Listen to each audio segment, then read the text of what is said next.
This one might be one of those longer videos, but roll with me. Let's start with this. Because I shuddered when I heard Eric Garner say, "I can't breathe."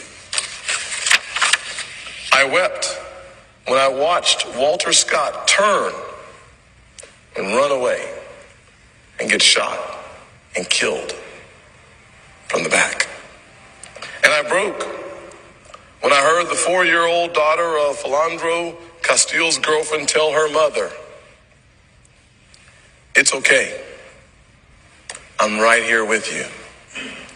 These are people lost forever. Fathers, brothers, sons.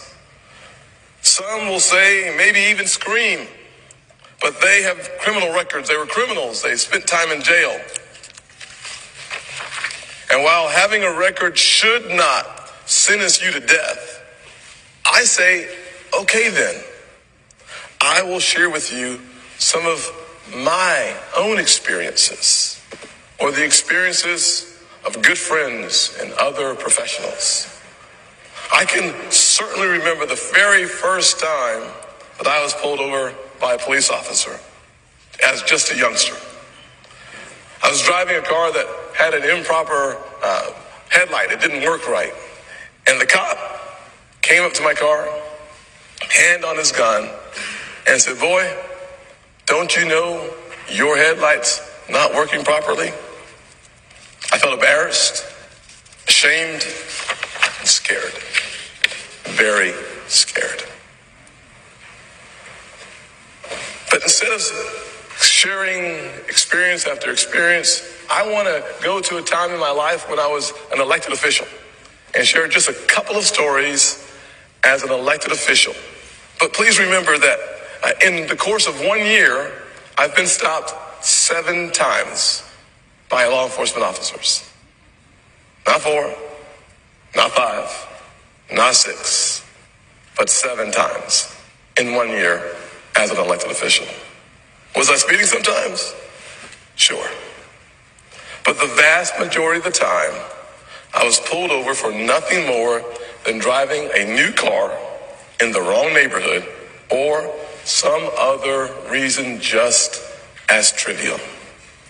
One of the times I remember I was leaving the mall. I took a left out of the mall, and as soon as I took a left, a police officer pulled in right behind me. So that was my first left. I got to another traffic light. I took another left into a neighborhood. Police followed behind me. I took a third left onto the street that at the time led to my apartment complex. And then finally I took a 4th left coming into my apartment complex, and then the blue lights went on. The officer approached the car and said that I did not use my turn signal on the 4th turn. Keep in mind, as you might imagine, I was paying very close attention to the law enforcement officer who followed me on 4 turns. Do you really think that somehow I forgot to use my turn signal on that 4th turn? Well, according to him, I did. Another time, I was following a friend of mine. We had just left working out, and we were heading to Outback to grab a bite to eat about 4 o'clock in the afternoon. And he pulls out, I pull out right behind him. We're driving down the road, and the blue lights come on. Officer pulls me into the median, and he starts telling me that he thinks perhaps the car is stolen. Well, I started asking myself, because I was smart enough not to ask him, asking myself, is the license plate coming in as stolen? Does the license plate match the car? I was looking for some rational reason that may have prompted him to stopping me on the side of the road. I also think about the experiences of my brother, who became a command sergeant major in the United States Army, the highest rank for an enlisted soldier. He was driving from Texas to Charleston, pulled over by a law enforcement officer who wanted to know if he had stolen the car he was driving because it was a Volvo. That is Republican Senator Tim Scott, who announced on yesterday that he is running for President of the United States. He gave a speech on the Congress floor about 6 years ago, sharing his own personal experience with police officers and experiences of people, black men that he knew, and friends and family. And then Tim Scott went on to work with Republicans to block the George Floyd Policing Act. And he went on to say this. When America comes together, we've made tremendous progress, but powerful forces want to pull us apart. 100 years ago, kids in classrooms were taught the color of their skin was their most important characteristic. And if they looked a certain way, they were inferior. Today, kids are being taught that the color of their skin defines them again. And if they look a certain way, they're an oppressor. From colleges to corporations to our culture, people are making money and gaining power by pretending we haven't made any progress at all, by doubling down on the divisions we've worked so hard to heal. You know this stuff is wrong. Hear me clearly. America is not a racist country.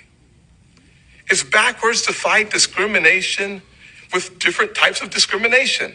And it's wrong to try to use our painful past to dishonestly shut down debates in the present. There is something insidiously selfish about a black man in a position of power, political power, who will get on the Congress floor and share his personal experiences with police officers here in the United States, share the experiences of friends and family who are black men, share their experiences with police officers. Let me remind you, police officers here in the United States used to be the slave patrol back during slavery times. There is something so insidious about Tim Scott because he would then use his position of political power to block the George Floyd Policing Act that would put into place safeguards for black people who are being pulled over, amongst other things. He blocked that. He worked with Republicans to block that. And then he goes on to not try to tell us that America is not a racist country, because he knows we aren't listening. He goes on to publicly say America is not a racist country. He says it to validate racist white Americans who say America is not a racist country. And this mofo thinks that he is going to be president of the United States. No, sir. No, sir. He's getting something on the back end for running for president of the United States. And some of you are saying he's vying for the VP position. Baby, we ain't voting for him, even if he is running to be Donald Trump's mopper, mopping up all of Donald Trump's shit. We ain't voting for him. Period. Thank you for watching my video, and please make sure that you're following me on YouTube, TikTok, Twitter, and Instagram.